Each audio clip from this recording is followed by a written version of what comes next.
Okay. Finally, I am sitting at my camera and talking to my camera. It's been a very long time, and I don't even have a great excuse not to film any videos in such a long time. But I have a few stories, obviously. So the last time that I did the pregnancy update, I was 18 weeks, and now today I am 24 weeks pregnant. Oopsie daisy, 6 weeks has gone by. It's been so fast. It's been fast, which is weird because the beginning of this pregnancy I felt like a slow motion going on, and now I don't feel it like that. I feel like awesome. 24 weeks. I still feel like I'm not pregnant enough. It's like I look at pregnant ladies and I'm like, oh, she is pregnant when she has like such a big belly, and I don't know when will I start feeling like I am like pregnant. Like right now I feel like, well, yeah, I'm pregnant, but I'm like slightly pregnant, you know. I'm like slightly pregnant. I don't know. I don't know how to explain it. Tell me if you feel this, the sort of this way. It's like the whole pregnancy is ahead of me. I haven't been pregnant enough, or I don't know. It's like the whole pregnancy is ahead of me, and I'm sitting and I'm like waiting for it to become like real pregnancy. It's so weird. Obviously I'm pregnant. He's moving a ton. Everything is great. We are growing. My belly is growing. Stuff is happening, but this feeling is just so weird. I don't think that I can say any more like stuff to explain it. I feel like the whole pregnancy is ahead of me. The majority of pregnant ladies that I meet, or I look at their videos or anything like that, like they are obviously pregnant, and I feel like I'm not pregnant enough yet. And I felt this way before. I don't think that I've talked about it, but I thought that I'm gonna hit a 20-week mark or 21-week mark, which is more important to me. I think actually at 21 weeks we reach the half of the pregnancy. I don't believe in like 40-week due date, because let's be honest, due date is an estimation within a window of 1 month. You have a month, and for some reason, and I found myself doing this as well. You start to think, oh, what if the baby comes sooner rather than your due date? And you think this like 38 to 40 weeks as a window when you're gonna get to the hospital and give birth, and you kind of forget about the other half from 40 weeks to 42 weeks, which is also normal, which is also within the estimated due date window, which is not overdue. No, overdue is over 42 weeks officially, and you can look it up. It's like, yeah, that's the truth.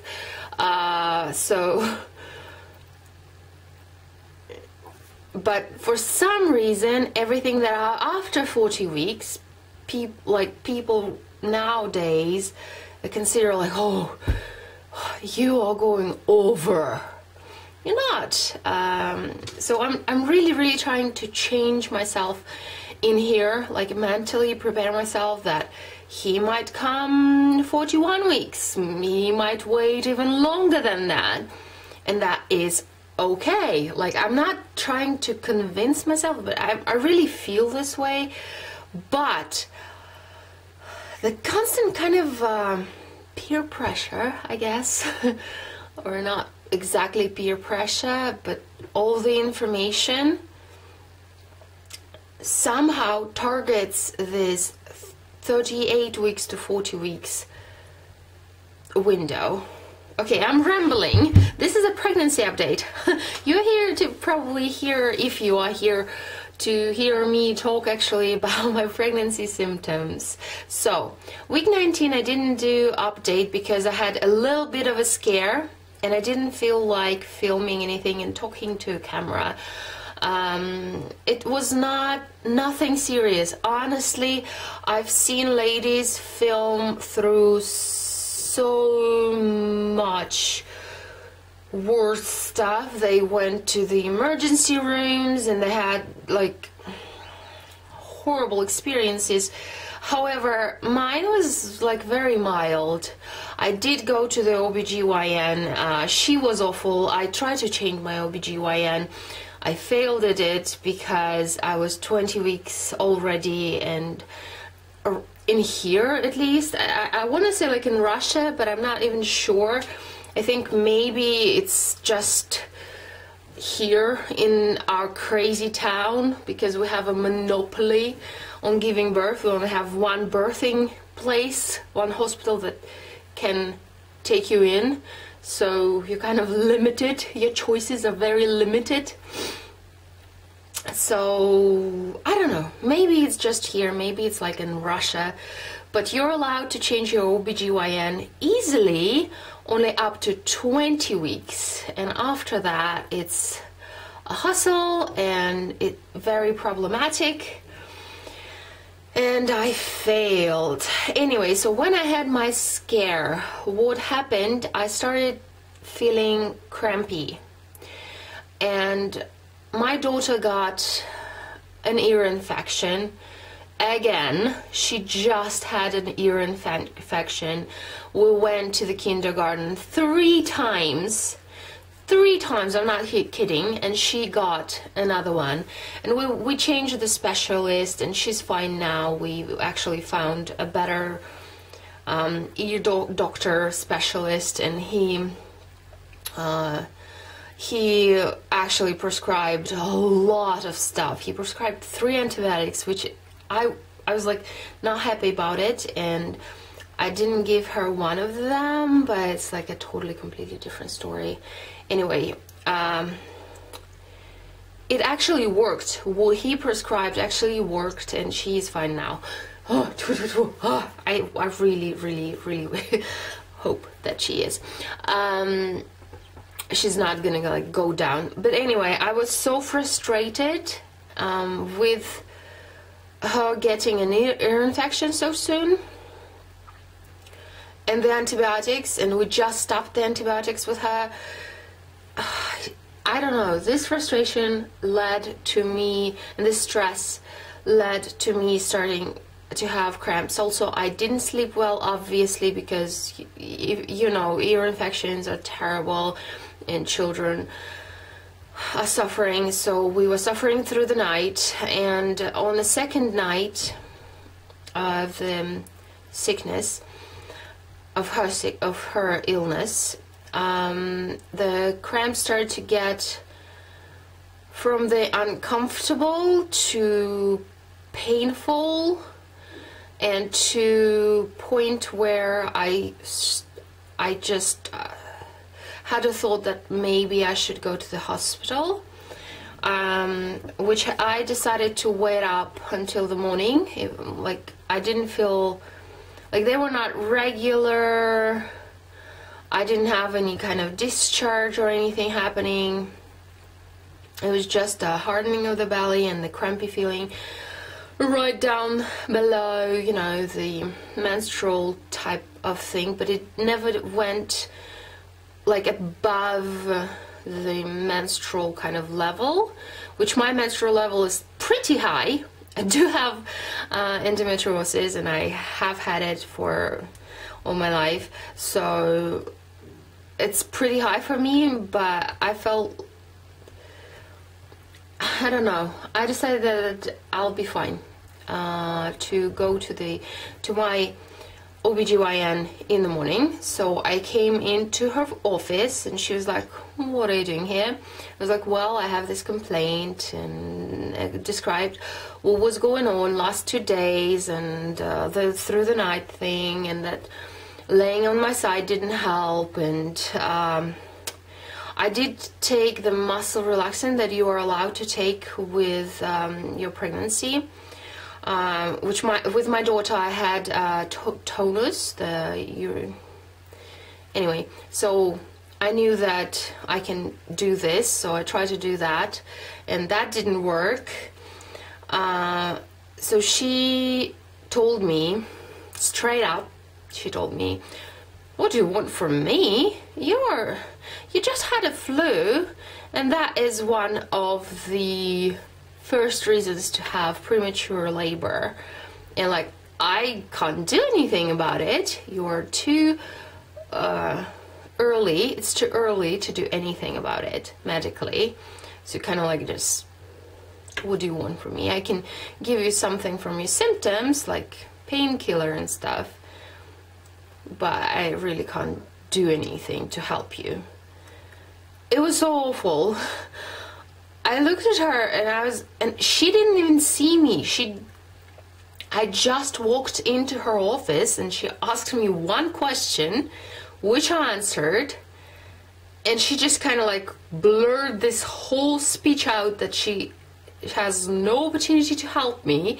If it's a premature labor, then I just have to accept my fate and stuff. And I'm like, I don't even think that I'm in labor or anything. Like, that was so awful. Anyway, after that, I spent next couple of weeks trying to change my OBGYN. I ended up just kind of like, it's just so stressful to try and find someone new at this stage, and she's not gonna be present at my labor. The way that it works here, it's separate things. So whomever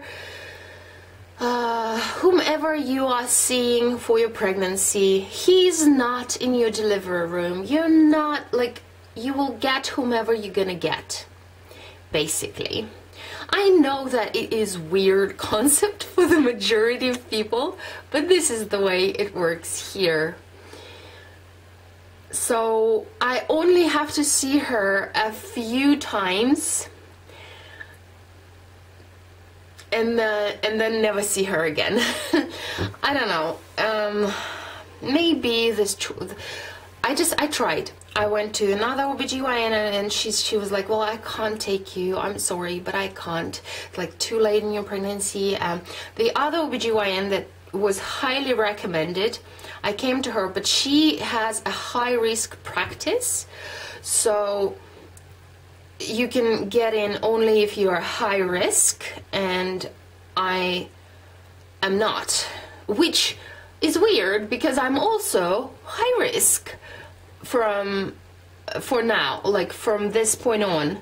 I'm also a high risk, but I'm not high risk enough for her to take me. It's ridiculous. And the way that we actually gather the high risk profile, I mean me and my little one, is from getting a flu. I have a growth in my uterine wall, which is a fibromyalgia type of like growth. It's benign, it's nothing, and yet again, so the obstetrician that saw me at my second ultrasound, which I will talk about like just in a second, she actually told me like, yes, you have this growth, but it's one little knot It's not a problem. Don't stress out about it. It's all good. And she was even considering not to put it in my chart, like the official like chart that you have this growth, which is like, yeah, but we kind of have to, but it's not a problem. And my OBGYN, when I came with the results, she was like, oh my God, and you have a fibromyalgia, and you have this fibra growth in your uterus. So now you have to make sure that you don't feel crampy, you don't feel anything, and if you do, you have to be rushed into ER because maybe this growth is getting necrotic and you might die from it. And it also, we used to didn't allow mothers like you give birth naturally but now it's changed. She's so awful. Oh. And I was like looking at her like, okay, so that person who was doing the ultrasound, and we don't have like ultrasound techs, we actually have a legit doctors who do the ultrasounds for pregnant ladies. That's the rule, and you do it at the birthing hospital. So at the hospital where eventually you will go and get you're allowed to get ultrasound like anywhere else where you want to, pay for it and kind of like check out your baby. But the official kind, the screening kind that you do 3 in your pregnancy, you do that, and it's being done by actual doctors who will probably be in the room. They might be the one who is delivering your baby, so that they know what they are talking about, you know. So that doctor told me like, you're good. And this lady,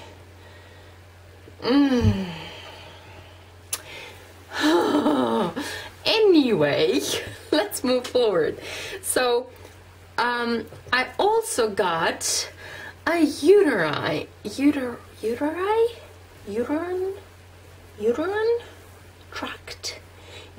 tract infection without any symptoms. I didn't have any symptoms, but since I had my flu and since all of that, I gave this sample test of my urine for bacteria, and they did find bacteria. They took another test, they confirmed the bacteria, and they were asking me like, do you feel anything? I'm like, nope, I'm like completely fine. So we tried to deal with that without antibiotics, but we couldn't. So I was put on antibiotics, and that was the last drop for me to go from from middle risk to high risk pregnancy. So now officially I have, they have points or like something, and I have 20 points, which is high risk. And I'm like, okay, so does it affect me in any way, or like my pregnancy, or like delivery? I'm more interested, does it affect my delivery in any kind of way? And my OBGYN, she said, no, it doesn't. Which, again, I don't know, I probably will go for the second opinion, probably. Also, I can consult with the high-risk lady who was recommended to me if I want to, but I haven't yet. I feel really, really good. Since that 19-week, whatever crampy situation that happened from stress, nothing of that sort happened. I feel really, really good. I don't feel any cramps anymore. My back doesn't hurt, nothing hurts.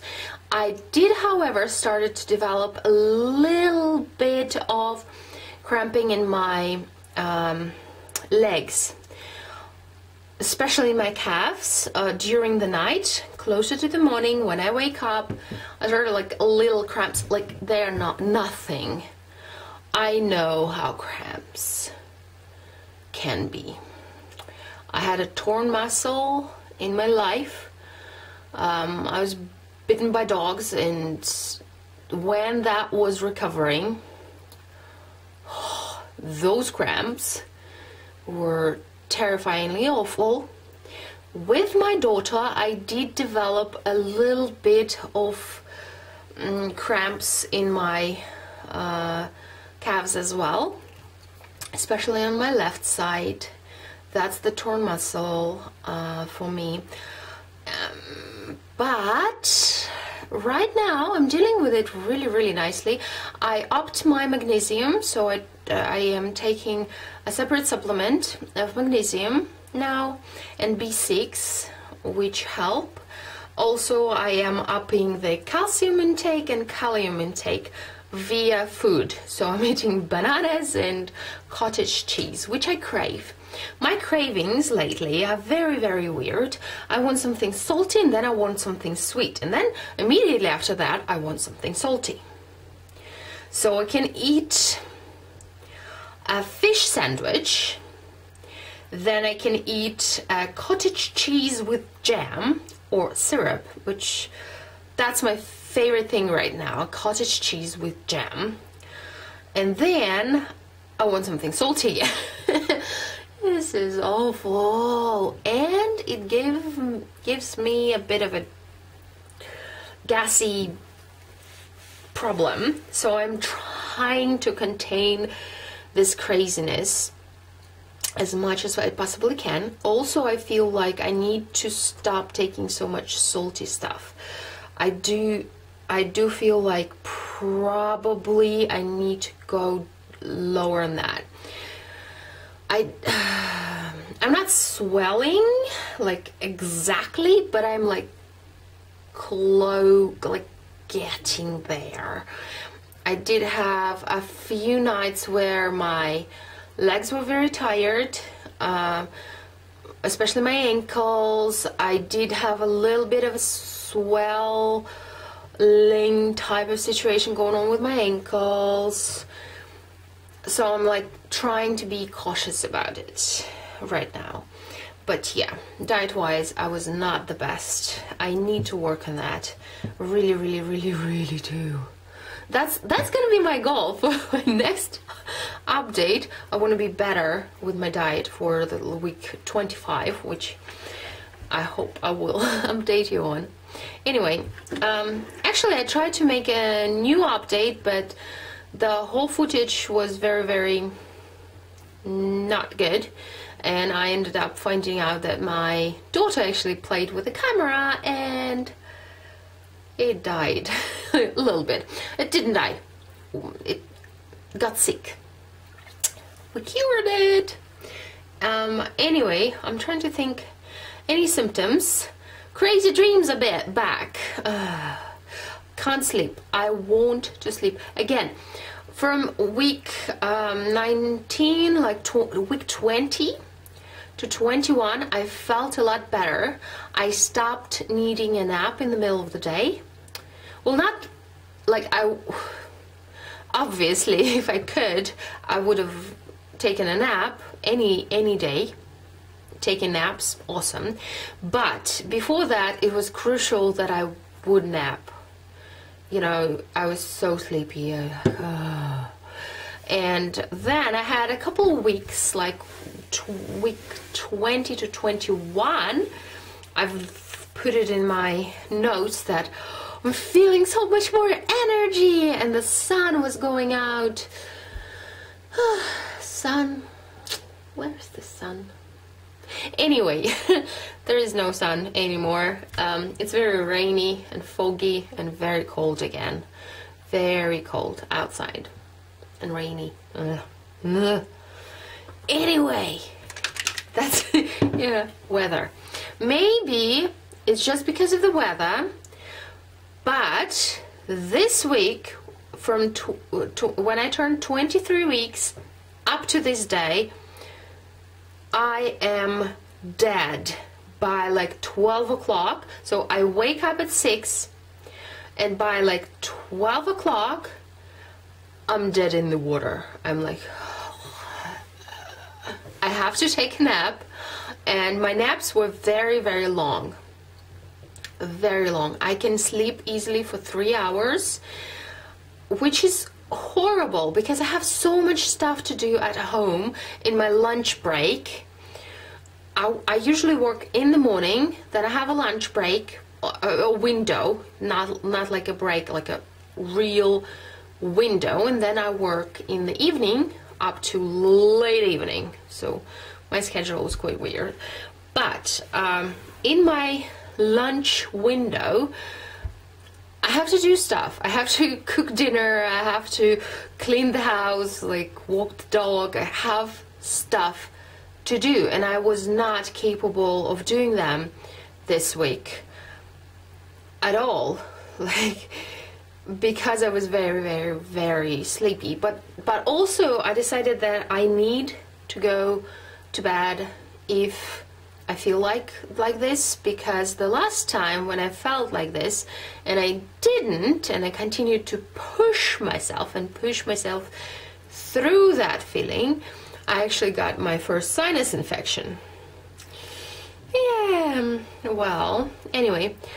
Also, what was fun last week, I did had a few days, like a couple of days, that I was fighting a cold. I actually took them off of work and I stayed home for a couple of days, but I recovered very quickly. It was literally in 2 days I recovered, which I think is because I'm taking things way slower now, and I'm not pushing myself through sleepiness and tiredness, and I'm just like taking naps when I feel like it.